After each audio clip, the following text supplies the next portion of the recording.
கொரிந்தியர் 3:18 பவுல் சொல்லுகிறார், நாங்கள் இவ்வளவு பெரிய ஊழியத்தை பெற்றிருக்கிறோம். நீதியை பெறுகிற ஊழியம் சாவுக்கு எதுவான ஊழியம் அல்ல, முக்காடிட்டுக் கொள்கிற ஊழியம் அல்ல, இது மகிமையில் சிறந்தது என்று பேசுகிறார். தேவ சாயலாக மாறுவதை பற்றி, அவருடைய மகிமையின் பிரகாசத்தை கண்ணாடியில் காண்பது போல கண்டு அந்த சாயலாகத்தானே மறுரூபமாகிறோம். இதுதான் ஊழியம் என்று அவரும் சொல்லுகிறார். இந்த கனமான ஜீவியம், இந்த ஜீவியத்தை பெற்ற நாம் கிறிஸ்துவை பார்க்கிறோம். கிறிஸ்துவில் இந்த ஜீவியம் நிறைவேறியிருக்கிறது. அவர் இன்று நமக்கு முன்மாதிரியாக விளங்குகிறார். 2ஆம் அதிகாரம் 7வது வசனம், அவனை தேவ தூதர்களும் சற்று சிறியவனாக்கினீர், மகிமினாலும் கனத்தினாலும் முடிசூட்டினீர்.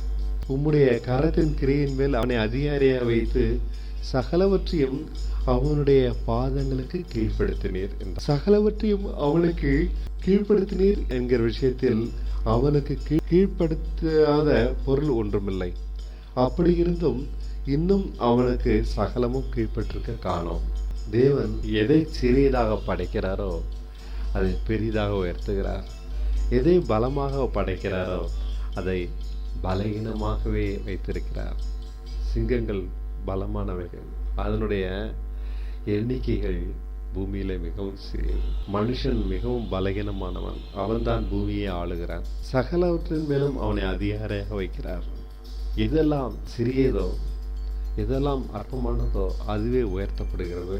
உம்முடைய கரத்தின் கிரையில் மேல் அவனை அதிகாரியாக வைக்கிறீர். இதை நாம் தரிசிக்க வேண்டும். நாம் அதிகாரியாக சகலவற்றின் மேலும் இருக்கிறோம் என்பதை, நமக்காக சகலமும் படைக்கப்பட்டிருக்கிறது என்பதை. என்றாலும் தேவனுடைய கிருபையினாலே ஒவ்வொருவருக்காகவும் மரணத்தை ருசி பார்க்கும்படி தேவதூதரிலும் சற்று சிறியவராக ஆக்கப்பட்டிருந்த இயேசு மரணத்தை உத்தரித்தது நிமித்தம் மகிமையினாலும் கனத்தினாலும் முடிசூட்டப்பட்டிருக்கிறார். தேவ கிருபையினால் மரணத்தை ருசி பார்ப்பது, தேவ கிருபையினால் உபத்திரவத்தை சகிப்பது, தேவ கிருபையினாலே அவர் மரணத்துக்குள்ளானார். நம்முடைய ஜீவியத்தையும் தேவ கிருபையினாலே சகல உபத்திரவத்தையும் தாண்டுகிறோம், சகிக்கிறோம், பாடுகளை ஏற்றுக்கொள்ளலாம். தேவ கிருபையினாலே நம்மை பலப்படுத்துகிற, பண்படுத்துகிற, பக்குவப்படுத்துகிற, தாங்க உதவி செய்கிற அந்த கிருபை நமக்கு பின் இருக்கும் பொழுது இவைகள் உபத்திரவம் ஒரு பொருட்டல்ல, பாடுகள் ஒரு பொருட்டல்ல. அவைகளை சகிக்கிறதுனால என்ன நடக்கிறது? ஒவ்வொருவருக்காகவும் மரணத்தை ருசி பார்க்கும்படி, எனக்காகவும் உங்களுக்காகவும் மரணத்தை ருசி பார்க்கும்படிக்கு அவர் உபத்திரவப்பட்டார், பாடுபட்டார். ருசி பார்க்கும்படி, மரணத்தை ருசி பார்க்கும்படி அவர் தேவ குமாரன் என்று சொன்னபடினாலே, அவர் சகல வல்லமையும் உடையவராக இருந்தபடினாலே இந்த ஒரு வாழ்க்கையை வாழ்ந்திருக்க முடியாது. மனுஷனாக வந்தபடினால்தான் இந்த ஒரு வாழ்க்கை சாத்தியமாயிற்று. முழுக்க முழுக்க நம்மை போல ஒரு மனுஷனாக இருந்தபடினால்தான் அவர் மரணத்தை ருசி பார்த்தார். ருசி பார்ப்பது என்றால் என்ன? மரணத்தை அனுபவித்தார், மரணத்துக்குள்ளானார். மரணம் அவர் மேல் வந்தது. அதனுடைய அவஸ்தையை மட்டுமல்ல, மரணத்தோடு வரக்கூடிய சகலவித கஷ்டங்களும், அது நோய், உபத்திரவம், வறுமை, ஏளனம், அவதூறு, இத்தனையும். மரணத்தை ருசி பார்ப்பது என்பது சிலுவையில் கடைசியில் அல்ல. அவர் வாழ்ந்த முழு வாழ்க்கை முழுக்க மனுஷன் மரணத்தினாலே படுகிற வேதனைகள் அனைத்தும் தேவனை விட்டு பிரிந்த ஒரு வாழ்க்கை, தேவன் இல்லாத ஒரு வாழ்க்கை, சபிக்கப்பட்ட அந்த வாழ்க்கை, அதனாலே வரக்கூடிய அதனுடைய பலன்கள் அத்தனையும் அவர் ருசி பார்த்தார். நாம் படுகிற அனைத்து பாடுகளையும் அவர் ருசி பார்த்தார். அனைத்து அவமானங்களையும் சிறுமைகளையும் அவர் ருசி பார்த்தார். மரணத்தை ருசி பார்க்கும்படிக்கு தேவ தூதரிலும் சற்று சிறியவராக்கப்பட்டிருந்த இயேசு மரணத்தை உத்தரித்தது நிமித்தம் நாம் எவ்வளவாக பாடுபட்டாலும் அது முக்கியமல்ல. அந்த பாடுகளின் வழியாக தேவன் நமக்கு கற்றுத்தரும் பாடத்தை கற்றுக்கொண்டால் அந்த பாடுகளை உத்தரித்து விடுகிறோம், அல்லது அந்த பாடுகளை உடைத்தெறிகிறோம். அந்த பாடுகளினுடைய நோக்கம் நிறைவேறிவிட்டால் பாடல்ல. எதற்காக தேவன் நம்மை ஒரு பாடுகளுக்குள்ளாக சென்று கொண்டு செல்கிறாரோ அந்த நோக்கத்தை நாம் புரிந்து கொள்ள வேண்டும். அதை புரிந்து கொள்ளாத வரைக்கும் அந்த பாடு நம்மை பாடுபடுத்தும். அதை புரிந்து கொண்டு அந்த நோக்கத்தை நிறைவேற்றுவோமானால் அந்த பாடை நாம் பாடுபடுத்துவோம். இதான் மரணத்தை உத்தரிப்பது, மரணத்தை மரணத்துக்குள்ளாக்குவது, மரணத்தை அழிப்பது. நம் பாடுகளை அழிக்க முடியும். எனக்கு வருகிற பாடுகளை நான் இப்படித்தான் அழிக்கிறேன், இதற்காகத்தான் என்னை பாடுகளுக்கு உட்படுத்தி இருக்கிறார்.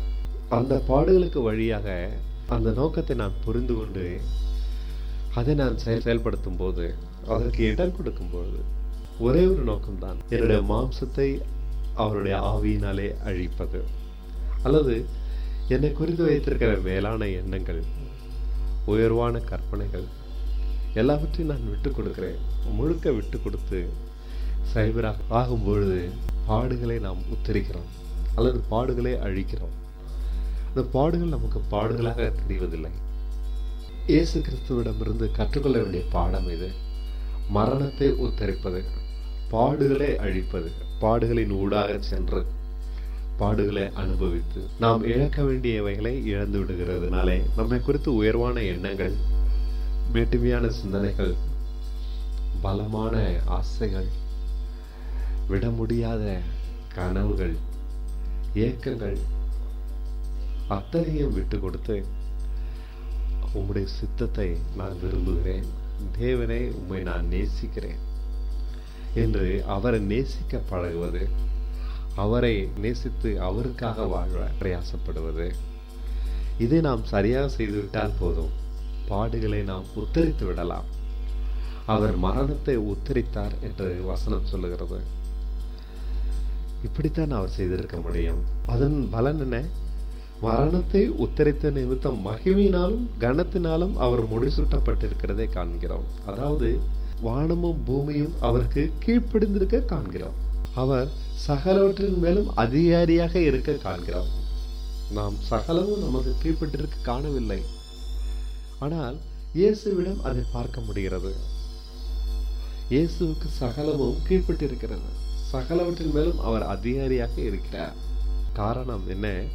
அவர் எல்லாவற்றுக்கும் மேலாக தேவனை நேசிக்க பழகிவிட்டார்.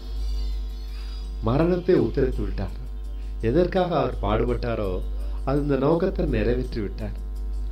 தன்னை நேசிப்பதை விட்டு கொடுத்து தேவனை நேசிக்க நாம் பழகத்தான் பாடுகள் நமக்கு பயிற்றுவிக்கின்றன. பாடுகள் நம்மேல் அனுமதிக்கப்படுகின்றன. ஏனெனில் சகலவற்றின் மேலும் நாம் அதிகாரியாக இல்லை. சகலவற்றின் மேலும் நாம் அதிகாரியாக ஆகும்படிக்கு அல்லது சகலமும் நமக்கு கீழ்பட்டிருக்கும்படிக்கு இந்த பாடுகள் நம்மை உயர்த்தும். நாம் சிறுமைப்படுகிறோம். இயேசு ஒரு மாட்டு கொட்டகையில் பிறந்தார். அவருக்கு நல்ல இடம் கிடைக்கவில்லை. ஆனால் இன்று சகலவற்றின் மேலும் அதிகாரியாக உயர்ந்திருக்கிறார், மகிமையினாலும் கனத்தினாலும். எப்படி? அவர் அனுபவித்த பாடுகள் அவருக்கு கற்றுத்தந்த பாடம் இதுதான். தேவனை முதலாவது நாம் நேசிக்க வேண்டும். நம்மை நாம் நேசிக்காமல் தேவனை நாம் நேசித்தால் தேவன் நம்மை நேசிப்பார். நாம் நம்மை நேசித்தால் அதில் பலன் இல்லை. தேவன் நம்மை நேசித்தால் அவர் நம்மை உயர்த்துவார். நாம் தேவனை நேசித்தால் தேவனை நாம் உயர்த்துவோம். தேவனை நாம் உயர்த்த, அவர் நம்மை உயர்த்த, இதுதான் மகிமையினாலும் கனத்தினாலும் முடிசூட்டப்படுவது. நாம் நம்மை நேசித்தால் நம்மை நாம் உயர்த்துவோம். அது பைத்தியக்காரத்தனம், அதில் கேவலமானது. நம்மை நாம் உயர்த்துவது, தேவன் நம்மை உயர்த்துவது சிறந்தது. தேவனால் உயர்த்தப்படுகிற ஒரு வாழ்க்கை தான் இயேசுவிடம் நாம் படிக்க வேண்டும். எப்படி? அவர் என்னை நேசிக்கட்டும், நான் என்னை நேசிக்காதபடி வெறுக்கட்டும். தேவனை நான் நேசிக்கட்டும், அவர் என்னை உயர்த்தும்படிக்கு, அவர் என்னை நேசிக்கும்படிக்கு இடம் கொடுக்கட்டும். நான் என்னை நேசிக்கிற வரைக்கும் தேவன் என்னை நேசிக்க மாட்டார். இதை நான் புரிந்து கொள்ள வேண்டாம். நான் என்னை நேசிக்கிற வரைக்கும் தேவன் என்னை நேசிக்க மாட்டார். அப்பொழுது சகலமும் என்மேல் அதிகாரம் கொள்ளும். நான் சகலவற்றின் மேலும் அதிகாரியாக இருக்க மாட்டேன். சகலமும் எனக்கு கீழ்ப்பட்டு இருக்காது. சகலமும் எனக்கு கீழ்ப்பட்டு இருக்க தேவன் என்னை நேசிக்க வேண்டும். சகலவற்றின் மேலும் என்னை அதிகாரியாக அவர் வைப்பார். சகலவற்றின் மேலும்.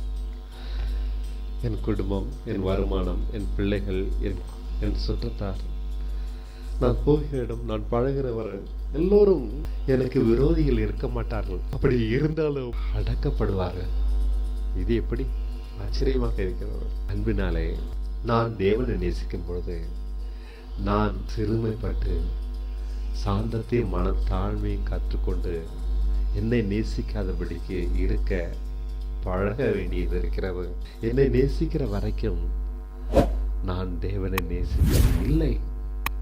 இதனால் தான் முழு உலகமும் இருளாய் இருக்கிறது.